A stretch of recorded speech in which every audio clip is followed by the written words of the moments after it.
Bon, regardons maintenant voir quelles sont les conditions pour un rebondissement. Rappelez-vous que le centre du cercle se situe là où est ma souris présentement.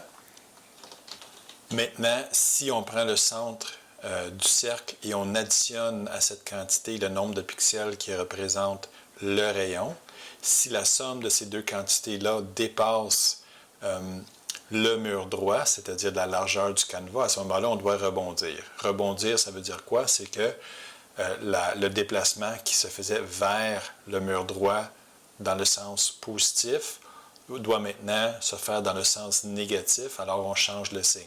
Même chose pour la balle bleue ici, quand la valeur de x du centre du cercle moins le nombre de pixels qui représente le rayon est inférieur ou égal à 0, c'est le temps de faire un rebondissement. Donc, ce que je viens d'expliquer là, c'est écrit en JavaScript ici. Donc, pour le mur de droite, quand le x du centre plus le rayon est supérieur que le nombre de pixels du mur droit, on fait un rebondissement. Et si, pour le mur gauche, la valeur de x du centre moins le rayon est inférieur ou égal à 0, il faut rebondir. On a le même principe en haut et en bas. En bas ici, si le centre plus le rayon dépasse le mur du bas, on rebondit. Et en haut, dans la balle rose ici, si le centre moins le rayon est plus petit ou égal à 0, il faut rebondir. Et on peut voir ici les mêmes conditions que je viens de décrire. Donc, quand c'est le temps de rebondir, ce qu'on fait, c'est qu'on invoque la méthode rebondir en X s'il s'agit d'un rebondissement dans cette direction-là. Et puis, si on doit rebondir dans la direction des Y, on appelle la fonction rebondir Y.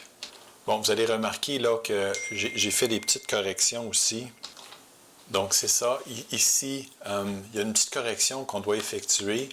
Je ne vais pas rentrer dans trop de détails pour ça, mais c'est bon, quand il y a un rebondissement, de repositionner la balle à une distance de rayon du mur qui a frappé. Donc, essentiellement, c'est ce que je fais ici, là, aux lignes 36, 42, 48 et 54. C'est utile de faire ça parce que sinon, il pourrait y avoir certaines circonstances où la balle va rester prise contre le mur. Bon, je ne vais pas rentrer trop dans les détails, mais remarquez ici, là, la balle rouge, je l'ai éloignée un peu du mur. Imaginez que, bon, comme on peut voir présentement, la balle rouge n'est pas en contact avec le mur encore, mais imaginez que dans son prochain déplacement, que la balle va dépasser le mur, parce que le nombre de pixels de déplacement, des fois, n'est pas nécessairement un diviseur de la largeur du canevas. Enfin, je vous épargne les détails mathématiques, mais ça peut arriver des fois que la balle s'approche du mur et qu'à son prochain déplacement, la balle dépasse le mur. OK, donc je suis en train de simuler ça. Ici, on voit que, oups, la balle est en train de dépasser. Et là, quand on fait la somme du X du centre plus le rayon, on se rend compte que ça a dépassé le mur. Donc, c'est le temps de rebondir. C'est sûr que tout ça, ça va se passer en 1/60e de seconde. Notre œil n'aura pas le temps de le voir et notre programme va renvoyer la balle dans l'autre direction. Mais quand les balles sont petites et les déplacements sont grands, il pourrait y avoir une situation où la balle reste prise sur le mur ici.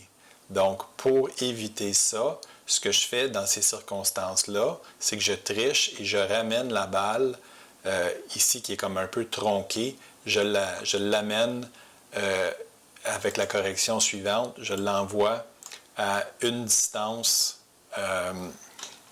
de rayon du mur droit. Donc, je prends le mur droit, je soustrais le nombre de pixels équivalent au rayon et je dis que ça, c'est la nouvelle valeur de X. À ce moment-là, la balle revient du bon côté du mur et ensuite, à son prochain déplacement, va s'éloigner du mur.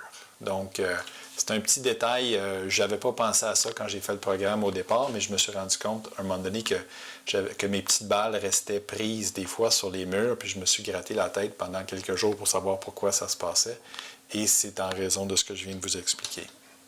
OK, donc juste pour conclure cette boucle-là, la boucle va s'exécuter exactement 9 fois parce qu'on a exactement 9 balles et on va examiner à chaque fois s'il y a un contact avec le mur droit, gauche, en haut, en bas. Quand il n'y a pas de contact, il ne se passe absolument rien.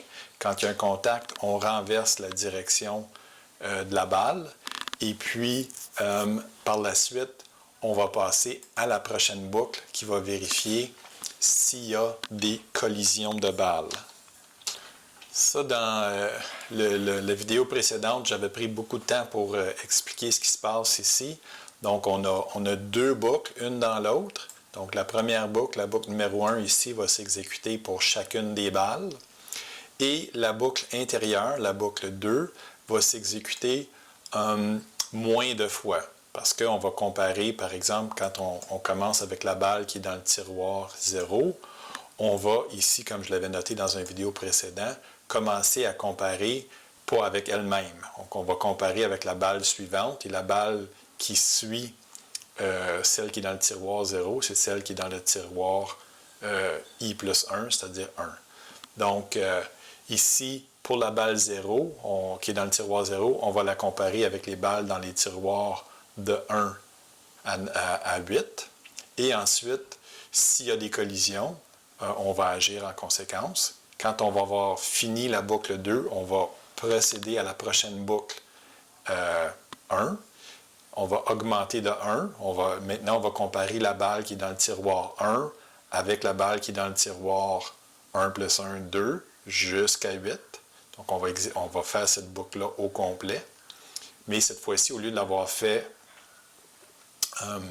8 fois, on va la faire 7 fois. Donc, la boucle 2, au fur et à mesure qu'on avance, on va avoir moins d'itérations. On va boucler moins souvent parce que, par exemple, quand on va être rendu à la balle qui est dans le tiroir 6, on va juste avoir à comparer cette balle-là avec les balles qui sont dans les tiroirs 7 et 8. Donc, on va juste faire la boucle 2 fois à ce moment-là. Puis bon, qu'est-ce qu'on fait? C'est quand on compare les balles, on vérifie si la distance entre les balles, si la distance entre les rayons des balles est inférieure ou égale à la somme de leurs rayons. Par exemple, ici, la balle rouge et la balle bleue s'approchent l'une de l'autre mais ne se touchent pas encore. Par exemple, dans quelques animations suivantes, on se rend compte que ici, la distance entre les deux centres des balles sont égales au rayon 1 plus le rayon 2. Donc là, c'est le temps de faire un rebondissement ou une collision. À ce moment-là, on a le choix. Si vous voulez faire une collision fictive, bien, vous appelez la méthode collision fictive et ce qui va arriver, c'est qu'on va tout simplement inverser les directions X et Y des déplacements. Et si vous voulez une collision qui est un peu plus satisfaisante à l'œil, vous utilisez le code que j'ai distribué dans le fichier collision idéal, en fait dans le fichier collision.js. Donc, à vous de décider quel genre de collision que vous voulez. Maintenant qu'on a vérifié s'il y avait des rebondissements contre les murs et qu'on a vérifié s'il y avait des collisions entre toutes les balles, il reste maintenant à dessiner et à déplacer les balles. Donc, encore une fois, on répète une autre boucle. On se monte une autre boucle qu'on va répéter 9 fois et on va tout simplement dessiner la balle et on va la déplacer. Alors, voilà l'explication complète de où on est rendu dans ce projet.